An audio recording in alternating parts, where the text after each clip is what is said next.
Secret Agent! Where to begin? Where to begin? Secret Agent is a film about our protagonist Armando, who is trying to escape Brazil with his son Fernando. Armando was a researcher during 1977's Brazil's military, what do they call it? Dictatorship. And unfortunately, our protagonist Armando stepped on a few people's toes during his time in research and ended up getting two hitmen put on his head by a former colleague. How upsetting is that? This film takes place in Brazil, if I haven't said it already, during the Carnival holiday, which sets a backdrop of organized chaos, which certainly could be a motif for this film. Secret Agent is beautifully shot.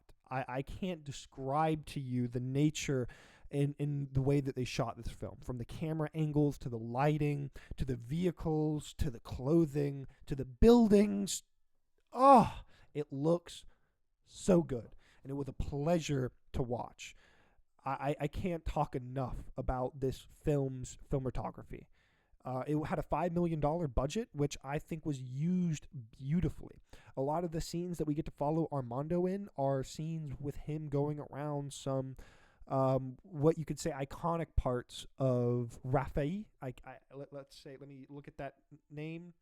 Oh, Lord, I'm going to get burned. I'm going to get hung by my toes. Rafi. But it's some beautiful shots of the area. But enough about what the film looks like. Let's talk about something that I think makes this film a shining star, not only in the indie film scene, but also should be a shining star on the big budget world. It's acting and it's dialogue. I cannot stress to you folks the delectable, the writing that we get to partake in. It's delicious. The way that characters interact with each other is such a nuanced level that I personally, despite the fact that I was reading or watching this in subtitles, I forgot that I didn't know how to speak their language. It was the way that they delivered their lines was so real that it caught me.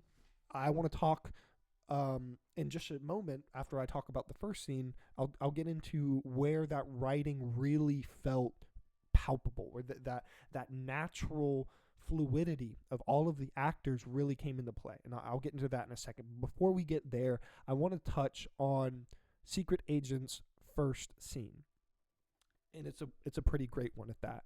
It starts off with Armando driving down the road in his yellow Beetle, Volkswagen, by the way, which I assume for this film that they must have bought a car lot or something of these old vehicles, because we see the Beetle show up quite a bit, like quite a lot. And I know that in the 70s, not only was the Beetle a very popular car, but it was also a very popular car in South America. I'm aware of that. However, I mean, we see Beetles probably every other scene of the Beetle, which makes me think that maybe they, or got access to a large range of cars.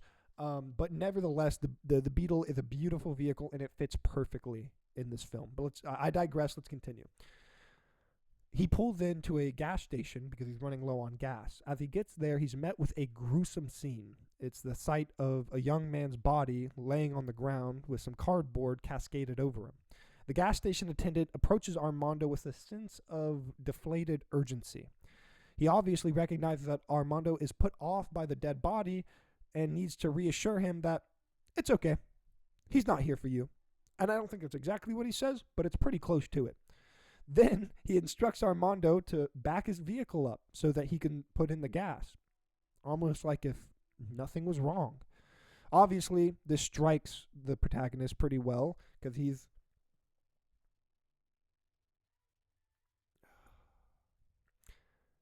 don't let your train of thought get derailed.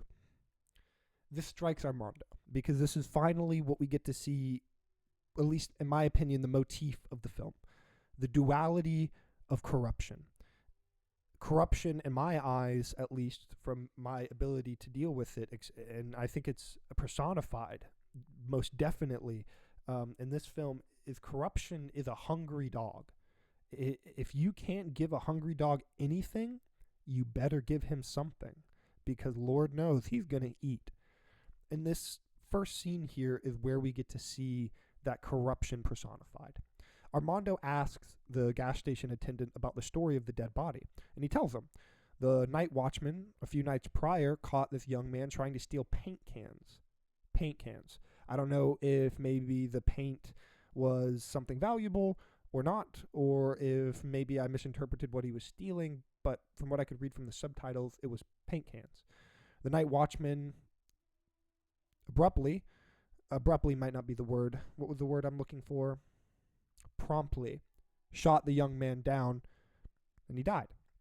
Now, what is the sense of dramatic irony here is that the night watchman, or the night attendant, actually left. He dipped in fear of persecution from the local authorities.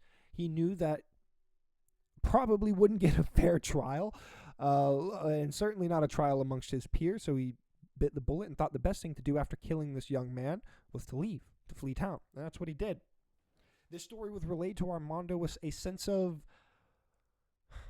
expectancy, disappointment for sure, and annoyance undoubtedly, but not anything that necessarily strikes the individual, the gas station attendant, as something out of the ordinary.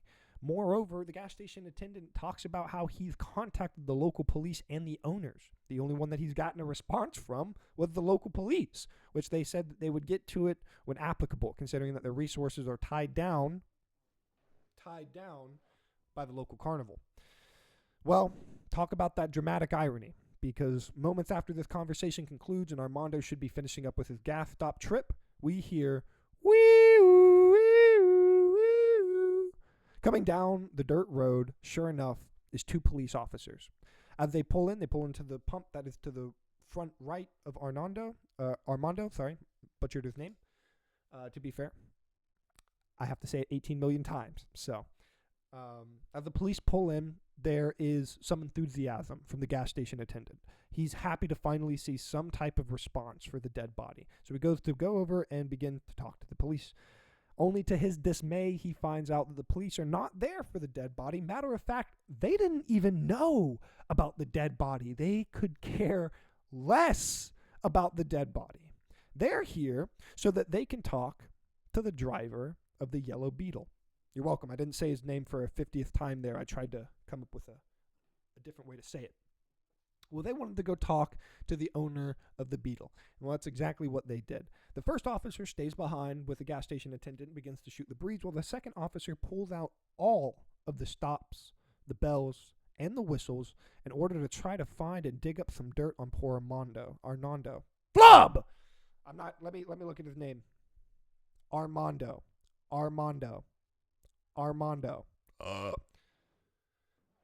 The police officer goes even to the length of trying to pull out his fire extinguisher, hoping to find some type of code break so that he could more or less beat the money out of the man. Unfortunately, our guy here is the type of fella who dots his I's and crosses his T's. Armando doesn't have a single thing wrong with his car, and that begrudges the police officer. Like I said, if you can't give, and Armando knows this, if you can't give a hungry dog anything, you better give him something. The officer then begins to ask Armando about a donation to the carnival fund. Armando informs him that he just spent all of his money at the gas station, but he would be happy to give him his cigarettes. And so he does. He pulled out his cigarettes, which isn't even a full pack. It's a crumpled up pack of cigarettes, and he gives it to him.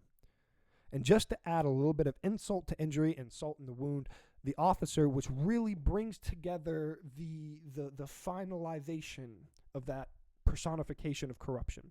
The officer asks, in obviously a benign way, knowing that the answer is going to be yes, "Can I keep them?"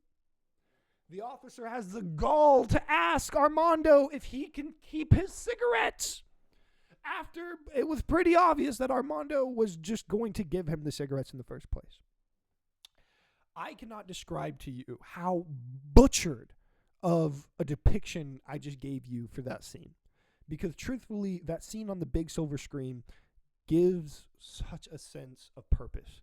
every little interaction, the way, the sluggish movement of the two officers, the way that the gas station attendant reacts to things shows us off the bat what 1977 Brazil was looking like socially. Obviously, the small interaction with these police officers and this gas station attendant isn't going to be able to encompass the full range of what was going on there, but that's why we have an extra 2.5 hours of the movie to get to. Not in this video, of course, but for the viewer who would be watching it. It sets up exactly what it needs to. And I wish that I could do a better job describing to you if I watched the movie right alongside you and this was some type of retrospective, maybe. But I wish I could truly convey to you how the presence of corruption just dilutes any sense of safety that you have while you're with Armando in that gas station. Thankfully, though, he moves on. But what doesn't move on in his mind is that image of the young dead boy. I have my own idea. I can't remember now. I wish I could. But I had a pretty good idea of why I thought Armando had that image stick with him for so long. Maybe it was just the fright of corruption, or maybe, he was thinking about himself and the future. But again, I really wouldn't be able to, maybe if I sat down for a whole retrospective. But I would rather move on to something that is another scene in the film that really captures my love. And this is where we get to see that acting and that writing just explode in our face. Later on in the film, Armando meets up with a group of, quote, refugees, individuals who are also trying to leave Brazil for one reason or another. During his time there, he becomes quite comfortable with these people, learning about all different types of individuals there and their stories, their backgrounds, and their plights.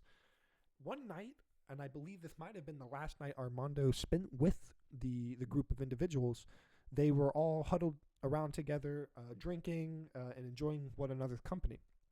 This is where the group begins to loosen up a little bit, and they begin to talk about some of the reasons on why they're trying to leave Brazil, or just get away in general.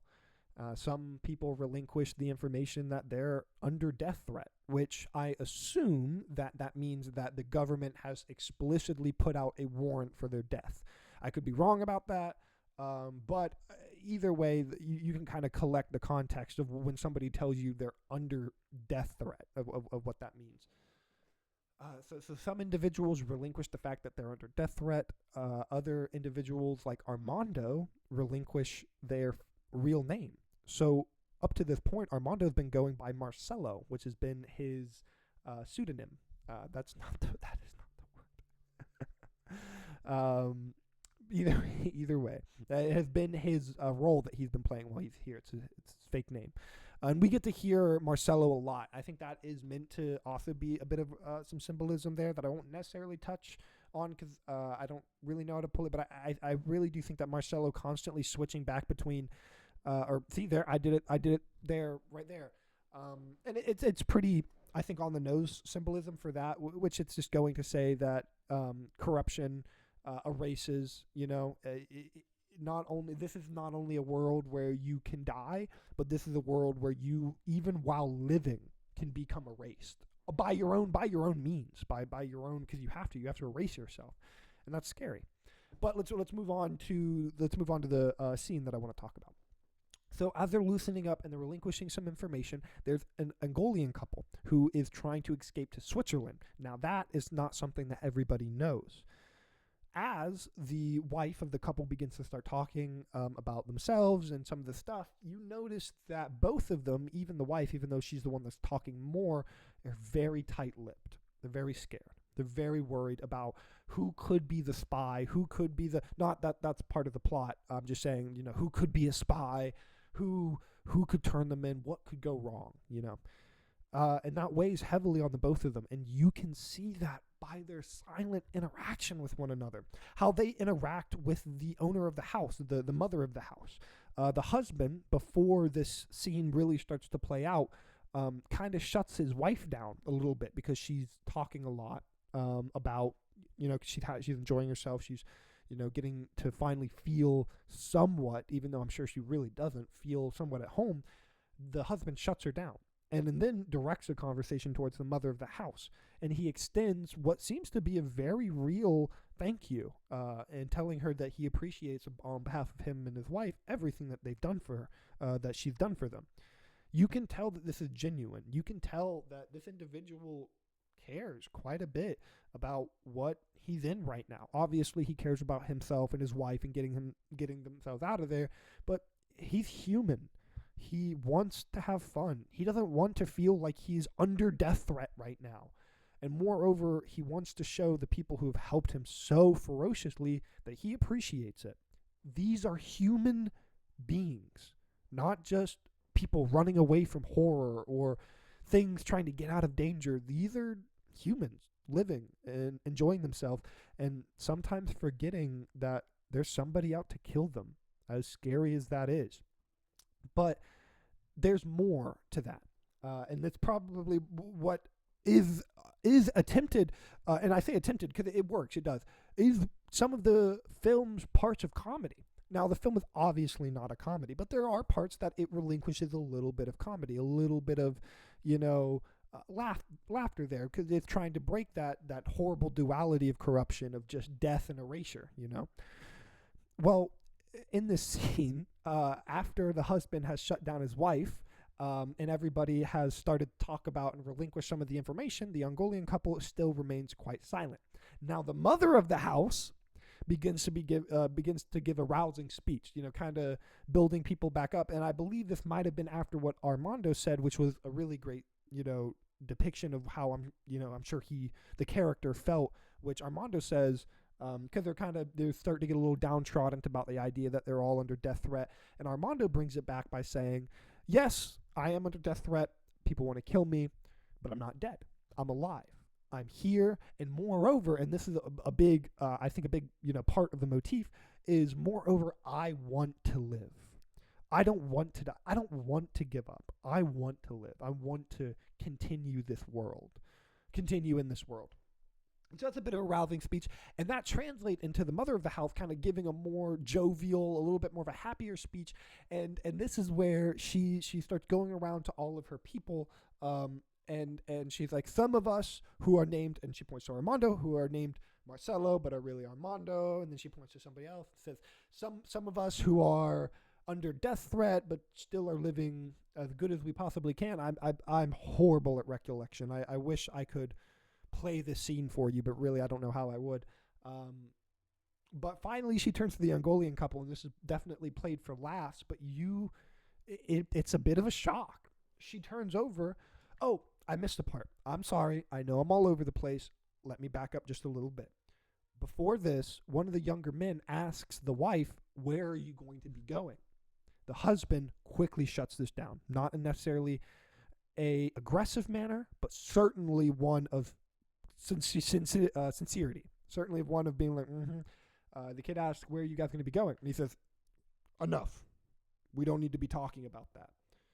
Which shows, how, worried, despite the fact that this is a leisure moment. But anyways, the mother's going around and she's saying this and she's saying that, and then she gets to the Angolan couple and she says, and some of us who are going to Switzerland, which of course is played for laughs. Everybody, looks back and everybody's like laughing and joking and stuff. But you can see, and I love this acting. The actor could have checked out at that point. Both of them could have said, okay, that's our scene. That's it. Obviously, that's kind of silly. That's hyperbole. No, most actors want to act until they feel like they get it right. Sure, but these two actors, they continue to lay on that stare, that look, that fright, that's what was needed in this comedy scene, is because we as the audience who are sitting in the theater, we'll get lost in that jovialness. We'll get lost in the warm wine and the warm lighting and the goodness that it is to finally have Armando, our protagonist, who's been surrounded by death, be surrounded by good people. We'll forget that. And then moreover, when somebody like the mother of the house announces where they're going, we laugh. We think it's funny. This is a life or death for them. This is everything. getting to Switzerland, making a new life is everything for him, is everything for her. And they both know that. And so it's jovial, it's scary, or my bad. It's jovial, it's funny, but to them, it's scary.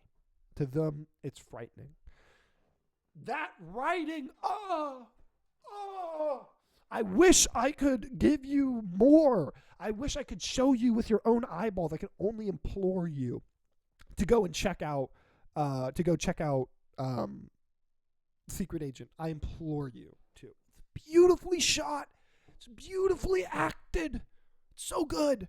These scenes, the two scenes that I just described, are just a few of many of really great scenes that they just pull out of Brazil. So that's all I really want to say. That's all I really want to say here about it. There is so much to be said about Secret Agent. I could go through every scene of the film. I have some personal issues with, and I'm not going to say with what. If I wanted to get into a full, more retrospective, I would. But I do think that those personal issues are trumped by any semblance of what this movie came to become, which is, I think, a masterpiece. I think it's a masterpiece. Ranting, raving reviews for me. Like I said, I take issue with some stuff. But I think that's for another day. Go check it out. For some of you, be warned, but be aware. This film is completely in subtitles. So if you are not a native language speaker, you are most likely, like you have any other option. What are you going to pull out the damn Rosetta Stone and just like learn the language right then and there? But most likely you will have to read the subtitles. And I do think that they're maybe not, but I think there might be a little bit lost to translation there. It seemed like as sometimes some of the subtitles didn't, but that doesn't matter. That doesn't matter. I'm getting too far off. What am I saying right now? Go watch the film. It's beautiful. I enjoyed every minute of it.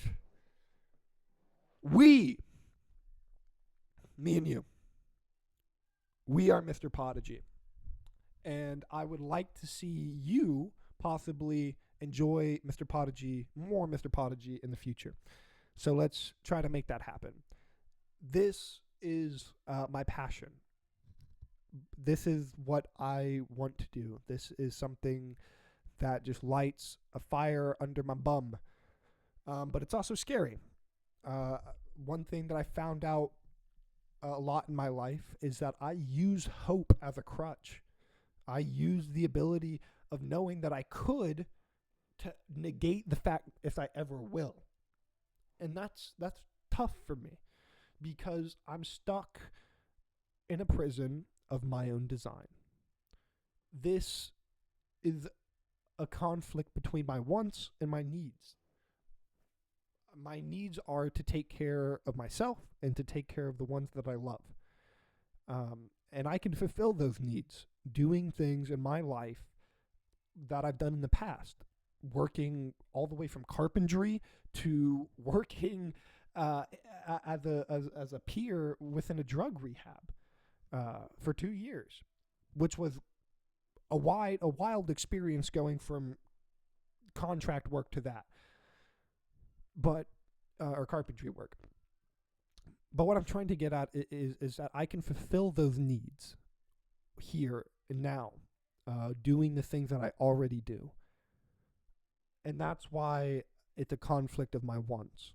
I want this passion. I want to do something that really puts that sense of motivation inside of me. That's not a revolutionary thing or a unique idea. All of us are searching for something that will put us to that place, that pedestal where we finally get to enjoy the view. Because we all know what it's like. We finally do this or do that, and we find that, well, the view isn't really what we wanted, so we want more. Or that's not exactly what I'm trying to say. That's not it. Let me not get too far ahead of myself, and let me just say this. I'm an amateur. I suck. I try my best, but sometimes I don't succeed. But I'm here to do it for him. And hopefully, in the future, I'll do it for you. But until that point, we are Mr. Prodigy. I forgot the R. Take it easy.